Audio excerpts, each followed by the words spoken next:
So what is yin yoga and how is it different from other styles of yoga? Yin yoga is a style of yoga that emphasizes a lot on relaxing the muscles. That clearly differentiates itself from the traditional way of how we practice asana. In the traditional forms of practicing asana, the students are taught to contract the muscles tissues, be strong in the joints. In yin yoga, we go the opposite. We get students to be relaxed on their muscles, and we get them to focus on the deeper layers of the tissues instead of the external layers of the muscles itself. In addition, yin yoga emphasizes long holding in the pose. Time is a critical factor in working on yin yoga asana. As we continue to relax the external layer of the muscles, then we start to penetrate deeply into the inner layers of the fascias or the connective tissues layer. And that is the goal of yin yoga practice, to target the layers of the fascias in the body instead of working along the muscular tissues. Can we become more flexible quicker using yin yoga? There are two kinds of flexibility that we should consider. One is the flexibility of the muscular tissues. And when we talk about flexibility of the muscular tissues, again we are focusing on the external layers of the body. And then there is this flexibility that has to come from the joints itself. And the flexibility of the joints has to be worked deeper from the flexibility of the fascias, the connective tissues layer. When we look at flexibility, we have to consider flexibility of the external layer as well as flexibility of the inner layers. We look at yin as a practice to target flexibility of the inner layers, creating space around the joints. This is how we are gaining our flexibility. When this practice is then combined or work together in tandem with the traditional dynamic form of yoga, you find that the body has more choices on how it chooses to go into each poses, because you gain space from within and you are also trying to cultivate the length from external layers. So then you have choices, have ability to maneuver in each of these poses.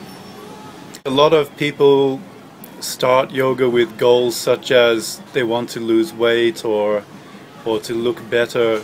Is yin yoga going to help them with this? If you are looking from the perspective of trying to lose a huge amount of water from the body, or the effectiveness of trying to lose huge amount of fats in the body, then obviously yin yoga is not a suitable practice. But from the meridian's perspective, if you are working yin yoga along the stomach meridians, along the spleen, the gallbladder channel, then we are trying to bring more vitality to the whole digestive system. One of the reasons why we start to accumulate fats in the body is the organs itself is not functioning at its optimum. It's sort of in this area. We have to think about a way to bring this balance back into the organs itself. In yin yoga practice, we could actually work along the stomach channel, the gallbladder channel, the spleen channel, the liver channel, to bring more vitality to the organs, to increase the metabolic rate, and to eventually help the whole digestion process as well as absorption of food. In that way, again, I see yin as a complementary practice to the traditional yang form. So the traditional yang form, whether you're talking about hot yoga, Bikram, Ashtanga, that is dynamic, you might find that you could lose a huge amount of water quickly from the body. You can lose pounds of fats quite quickly from the body. But at the same time, you might have to think about working the yin side to stimulate or to bring balance from internal organs perspective, to raise the functionality of the organs. And then in that you have an internal and external application into what you're trying to achieve. How does yin yoga help with stress relief? Stress can come from so many sources.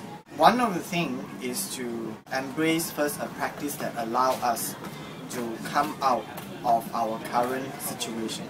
If you are stressing the organs all the time, if you are stressing the mind all the time, then there is that reaction on the body tissues, which is this tension. And many people that are working in a highly tense environment or having a stressful day on a daily basis, then there is something in the body that will be impacted, and it becomes a source of tension in the tissues itself. So be it you're talking about the neck and the shoulders or the lower back issues, these are all signals, that the body is undergoing huge amount of stress. Tension is the core of the day. How can we loosen up? The yin yoga practice is such that it calls for you to relax the external layer. This is how we try to recondition ourselves. We let go of our current pattern of holding that kind of tension in our body, but we allow the body to be completely soft, without trying to do much to it, without trying to activate too much into it. And we just allow it to be as they are, and maintaining that sense of softness and relaxation on the muscle. This eventually, the signal will be feedback into the nervous system. And if you cultivate long enough, the muscle learn to be relaxed more easily, or allowing the muscles to come back to their state more easily over time. Yin yoga actually allows one to go into the parasympathetic nervous system quite quickly, because we are staying in the pose for a long time and we are softening this whole body. We can then target the breath better, or we can then, as the body becomes more stable, it doesn't move, we can actually access a greater capacity of our breath. We could actually focus in working deeply on our exhale, on our exhalation, and we can also work deeper into our inhalation. And as we continue to focus on our breath, that allows us to actually go into the parasympathetic nervous system. Once that is happening, then it's easy for the body to actually feel that relaxation or that kind of sense of peace in the body. What is involved in yin yoga teacher training? Many people are really interested in yin yoga these days. Yin yoga has been a blind spot in the yoga world for a long time, and people are beginning to understand the benefit, and therefore there has been a great interest in Asia. But the most difficult part about teaching yin yoga is that the person that is teaching needs to embrace this as part of their lifestyle. They first need to embrace the fact that they could let go of their own body without requesting that push to say that I need to do more than what I could. And this is the biggest obstacle for most teachers, because we have been trained again and again by different style of methodology to activate the muscles more, to be strong in our bones. And when we were told that you no longer need to do that, that is the most difficult part. And the fact that in many of the current yoga classes, we have too many poses actually. We flow too quickly. We flow without giving that fineness of detail in our movement. We seem to be more in that flow than refining our poses. when we are actually in each of these asana. This becomes a big problem when you're trying to come out of this kind of conditioning to embrace something like yin yoga. So one of the things that I try to do is to provide a shift in perspective, is to first allow the students to first understand why is it that they felt difficult for themselves to totally embrace yin as a practice. The more recognition we have about our difficulty in allowing ourselves to be in the state of yin, the better it is over time to teach this.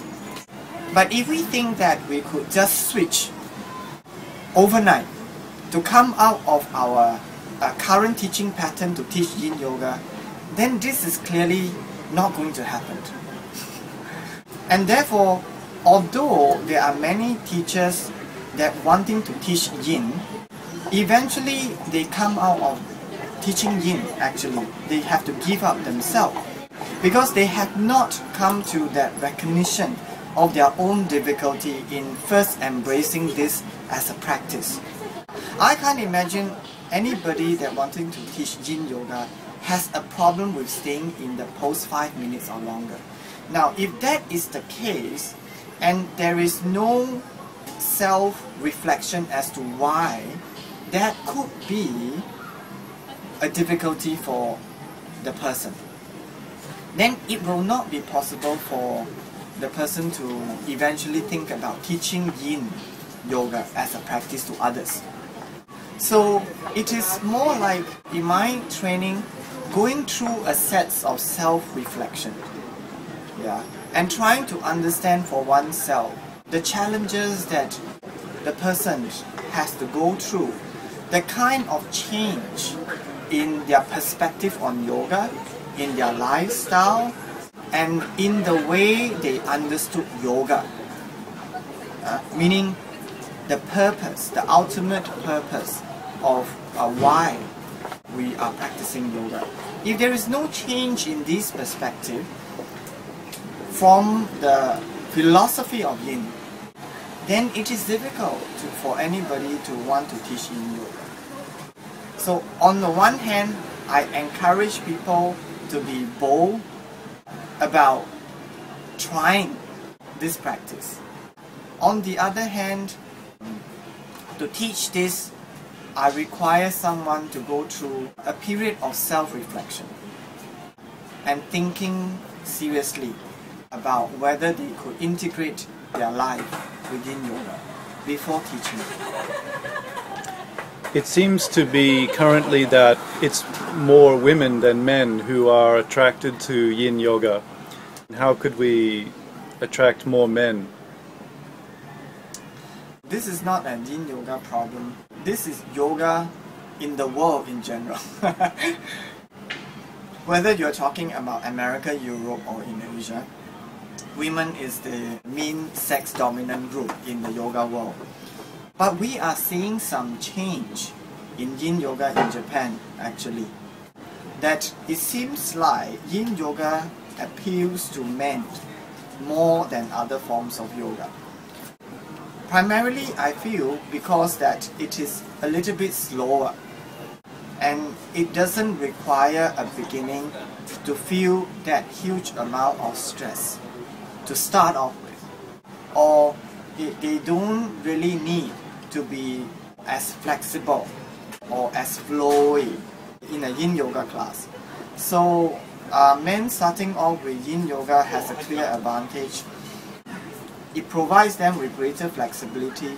It is a slower practice, they can all catch up. We go pose by pose, we don't flow quickly. So it allows them some time to stay in the pose, to create the space in the joint. When they then go back into traditional yoga, whether it's a hatha yoga or any kind of vinyasa, they actually perform better. So that could encourage them to stay put on yoga practice for a long time. How is yin yoga developing in Japan? Since 2009, when I first come into Japan to introduce this idea, Yin Yoga has been widely acceptable, and many people are practicing it, they are liking it, and there has been great interest on Yin Yoga. I hope that this trend of exploring Yin Yoga will continue, and more people are seeing the value of why they should be practicing Yin Yoga, and hopefully integrating that into their yoga practice and also into their life. You organize some very popular retreats in quite exotic locations. Can you tell us about your retreat in Bhutan? I have been doing yoga retreat in Bhutan since 2006, primarily because of my Buddhist heritage. Some of my lamas are actually born in Bhutan, so when I was very young, in my 20s, I already have heard about Bhutan. While it is still a very much a foreign land for most people, Bhutan is actually the far west of India, near to this border of India in the west known as Sikkim. So if you have been to Sikkim, then you are very near to Bhutan already. One of the motivation for me to go to Bhutan for yoga retreat is the rich culture of Bhutan. So as a Buddhist, I go to Bhutan for pilgrimage, but at the same time, I would like to share the culture, the people, and Buddhism, and integrating that with Yin Yoga. So I created this program to integrate everything. We have culture programs there, we have yoga there, and we have Buddhist study there. The coming next retreat in May 2012 is going to be about the Tibetan Book of the Dead, or the meditation on living and dying. We actually got a scholar of Buddhism, a Tibetan scholar in Bhutan, to talk to us about this idea, and we are going to spend about 12 days in Bhutan. We wanted people that come to Bhutan to feel this deep sense of peace and relaxation, and we really provided enough time for people to be settled down. We provided time for them to be restful. So the first 6 days are really about yoga, meditation, Buddhist study, and we are not going to move out much. That provides a lot of settling down, restful time, and maybe perhaps some time for self-reflection, for planning about the rest of the year or the coming year. We will be doing that for the first 6 days in Bhutan. Then thereafter, we will have a short vacation outside of Paro.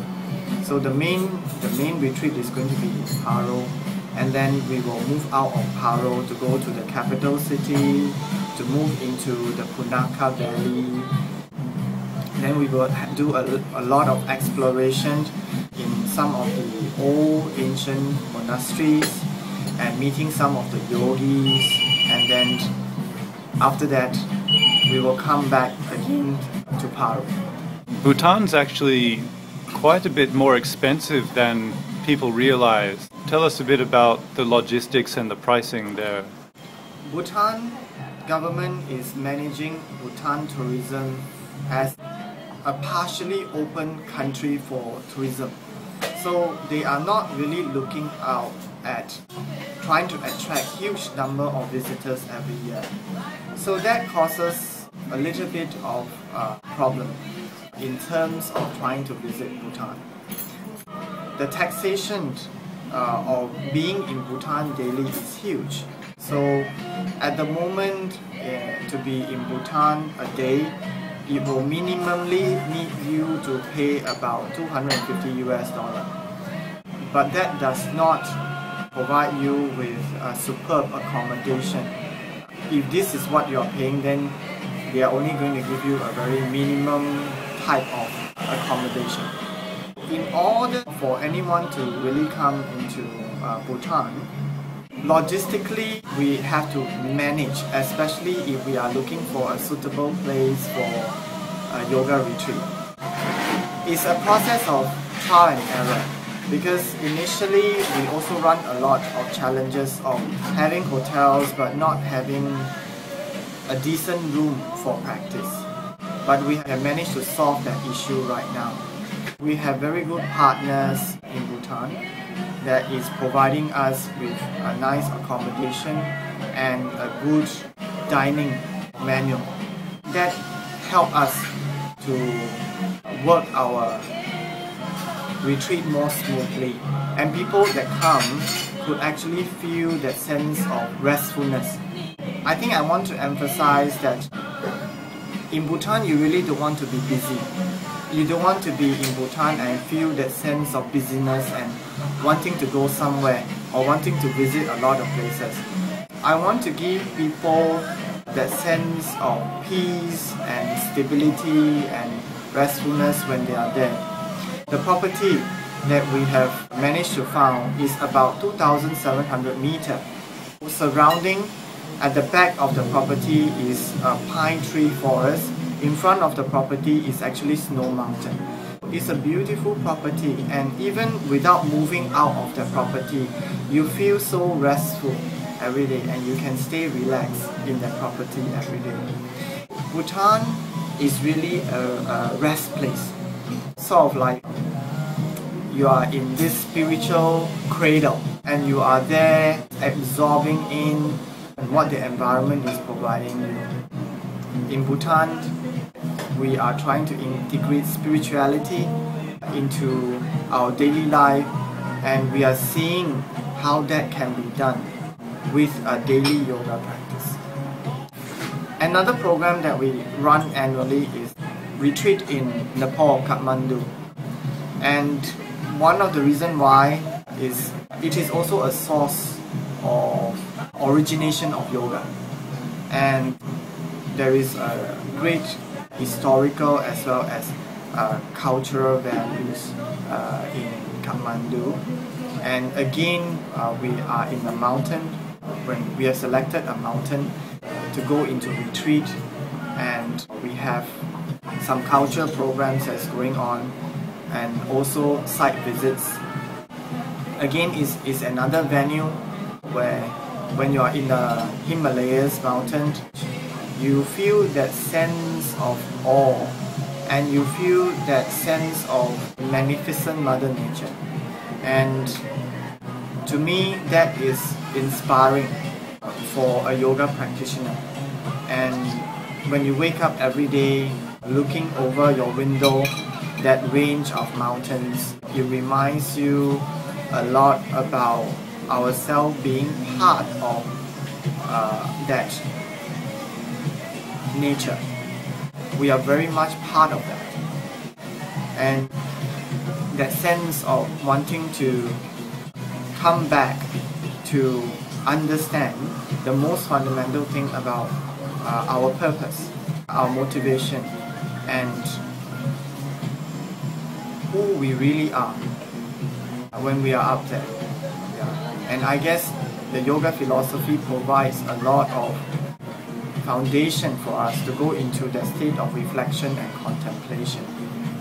Kathmandu is a place where it is relatively cheaper. We don't get into government taxes like Bhutan. So financially, it is a little bit less of an investment for people who would like to experience the Himalayas, but they may not be able to afford Bhutan, or they may not want to make a huge investment at this moment. So Kathmandu is the other alternative. I'm also running a program in Bali next year, and this is a fun program. Again, Bali is a culturally rich place. Again, we are in the mountain, Ubud, very famous mountain, but we are going a little bit more relaxed for the retreat. It is really for families, for even friends without any yoga knowledge to come. We practice 2 sessions a day. In between, huge amount of rest time for shopping and for spa. We have included a free massage just to make sure that everybody gets a massage in Bali. And we have included cultural programs to share the richness of Bali cultural dance. Every time when I watch Bali cultural dance, it amazes me. The movements, the use of the mudras, and the legs movements. As a yoga teacher, we are more sensitive to movements. When we look at how the body could be moved in a particular way, we are quite intrigued by that. And one of the things that I always ask myself is, how can I explore the depth of my movement as a yoga practitioner? And how can I increase that experience of going deeper? When I look at Balini dance, it sort of gives me that sense of possibility. Although it's difficult, but it gives me that sense of possibility of what a human body could do. So I like to share Balinese dance, and we are watching this dance on a full moon. So this was deliberately planned on the calendar that it will be a full moon day when we are watching this dance. So all these programs will be up on the website very soon.